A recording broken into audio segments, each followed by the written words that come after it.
Okay, we are doing a room tour in the middle of the month. I try to do them in the beginning of the month, just because it's a good day to get it done, but nothing's been happening until the last week or so. Now, I kind of thought, I just did water changes, so some of these plants are floating. But check this boost out. It looks nice. Uprooted, but it looks nice. It's in the back too. So this tank obviously looks completely different if you watched the previous videos. Honestly, none of the fish are even the same. I redid this entire tank, pulled everything out pretty much. I left like 5% of the water and completely reset it. I'm still working on it kind of, but I thought I'd get a cool ram pair in here. From some of the holdbacks that I have. Also the Apista that I had in here was getting pretty big, and I always had plans to move him into here, which he's in here now with the first ever ram that I ever produced. I'm just keeping him because it's really cool, and he was the only fish to make it out of my very first spawn, which was kind of sad but pretty cool. So this is what this tank looks like now. This tank is actually shimmering today. Again, I just did water changes, so there's plants kind of uprooted and stuff, but I used to have a big male bushy nose pleco in here, or bristle nose pleco, either or. But I pulled them out because I'm doing a little project that I'm gonna show you in a couple minutes. But this tank has cardinals, black neons, a couple regular neons, Pisto McMasterite gold, a gold ram that I just told you about, and then some bronze cories. This is the only instance of me keeping cories on gravel, mostly because these guys are a bit more robust, and they do great. So they've been in here for a year and a half now. And then these pandas that I've had for a really long time too, not a really long time, about a year. I got them when they were tiny. So it's kind of cool to see they're getting bigger. They're not huge.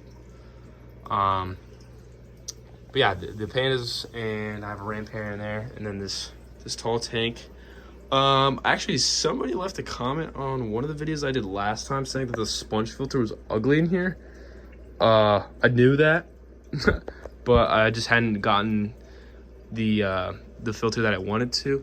So now I have this hang on the back. I really prefer hang on the backs whenever I'm doing a tank that I want to look nice. Sponge filters are a lot easier though. So let's go to, where's my light at? Let's go to this tank, which is the only tank other than my grow outs that I'm not doing anything. I have platies in here, which used to be in the other tank. Oh, I'm getting terrible glare. This tank is, I keep it really dark and really high tannins. I have some sturbis in here. Wow, terrible glare. That have been growing out because eventually I want to try to do something with them. I have this really cool piece of wood that's in there. But other than that, there's really not anything going on in this tank. There's not enough coverage for platies to survive anymore. I did that on purpose because I'm kind of moving away from the live bearers because they do sell well, but they're just not as fun.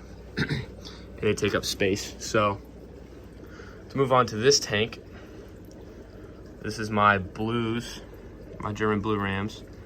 This is my male. He looks awesome. If it would focus. So this is the male. The female just snuck away. There she is right back there. These are all 10 gallons, by the way, on a rack. And then these are their little fry. I just turned the air off so that you guys could see them. See if I can. Wow, they're really hard to see. There's probably about 40 in here, but it looks like there's none. If you were to pause the video, you'd be like, oh, there's one. Oh, there's one. And you could spend forever realizing that there's fish everywhere. And these guys are 12, 11 days old. So that's pretty cool.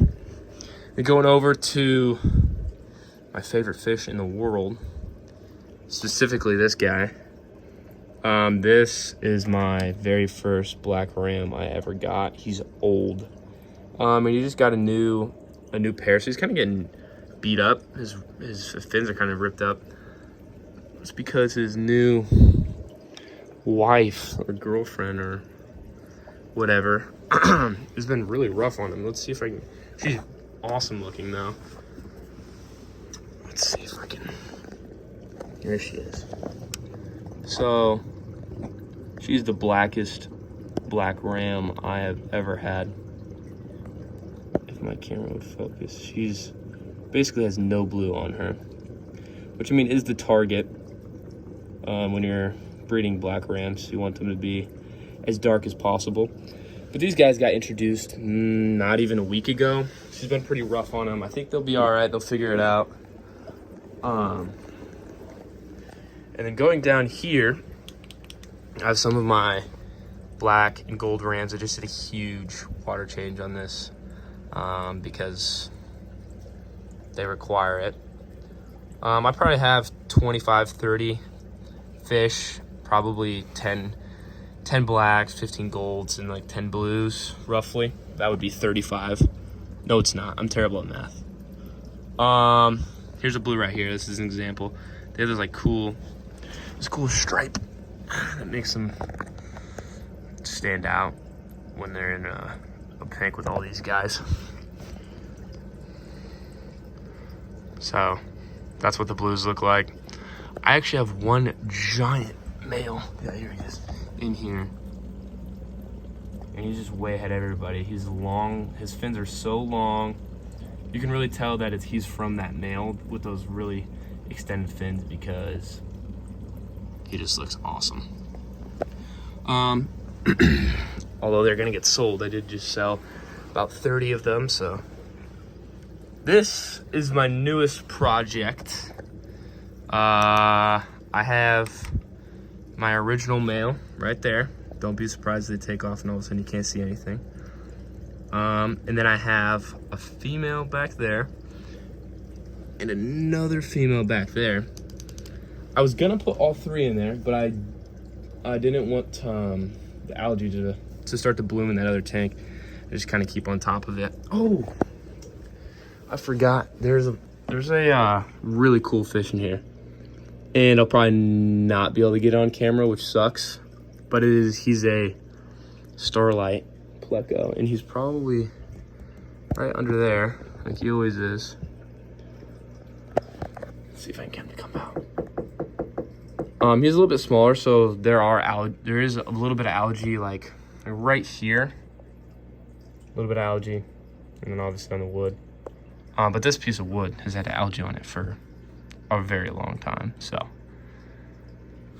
keep in mind, I did just do water changes, so I probably could have waited to record, but there's a random shrimp.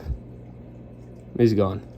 I'll go ahead and see if I can get him out of there to get a video of him, but he's grown a lot since the last video, which is kind of cool. Here's my third female, which is nice too, because she's not as scared as the male was in there. So yeah, I just got all of these guys in here probably a week or so ago. I'm gonna try to start triggering them in probably I'll probably give them a week or two. But I want to let them settle in. Obviously, it's a pretty fresh tank. It's already disgusting. I did that on purpose, but yeah, hopefully we get those guys going.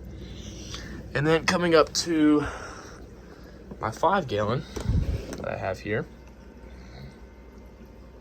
we have platy grow out.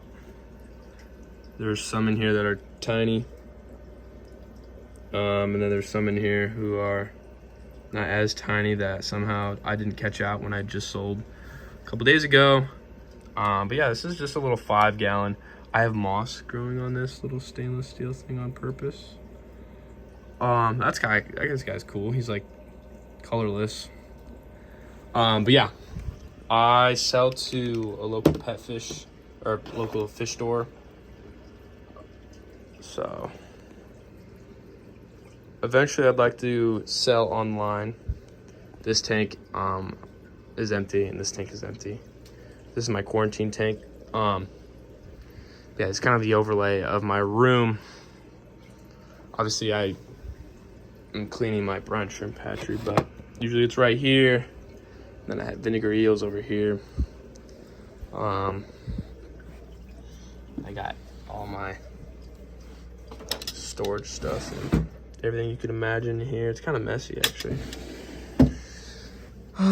Everything's in here, pickaxe and all that good stuff. So, and then this was an interesting part that I never talked about. This is what the cords look like. I try to hide them, but this over here is super annoying. So I've been thinking, like, if you stand right here, look at that, look at all that. Like, I've been thinking about getting a linear air piston, but my room's at max capacity right now of fish tanks. I'd love to be able to expand, maybe into like my garage or something. But I have to start selling online, because if not, it's not really worth it, because you're only selling so much and making so much money when you're selling to a fish store. But yeah, I've been slowly expanding, which is pretty cool. I use this actually for like notes. So this is like taking care of ram fish. It's pretty basic, but yeah. So hopefully once I get everything going, I should be producing super red bristles, blues, golds, black, rams, some platies. I want to get the stir-bys going. Maybe I'll move the bronze in there if the stir-bys don't want to go for me, or I could do that with the pandas too. As far as anything else, I'd just like to eventually... Oh, I have a shipment coming in. I'm going to make a video about that where I will be talking, or not be talking, I spent $115, which, I mean, it's not that much money when you're in this hobby, but I spent $115 on buying some really cool shrimp. I want to show you guys how you can spend like 115 bucks and then turn it into profit, and how long that would take, and how long things take for like the neochondria shrimp. So I'm doing blues, jades, and I already have cherries, but I got like a little bit more too, because my colors are kind of getting burnt out. And then I have to somehow not let them breed with the mutt shrimp that have made it across all of my fish tanks and are just brown. So I'd like to make a video and be like, all right, so I started at spent $115, and by month 3, you know, I'm up $200, because that's kind of how this process works. If you have somebody to sell to and you know what you're doing. So, and that's what everybody's goal is, to make a little bit of money. So I'd like to I'm going to make a video about that. So that'll be really cool. Thank you guys for watching.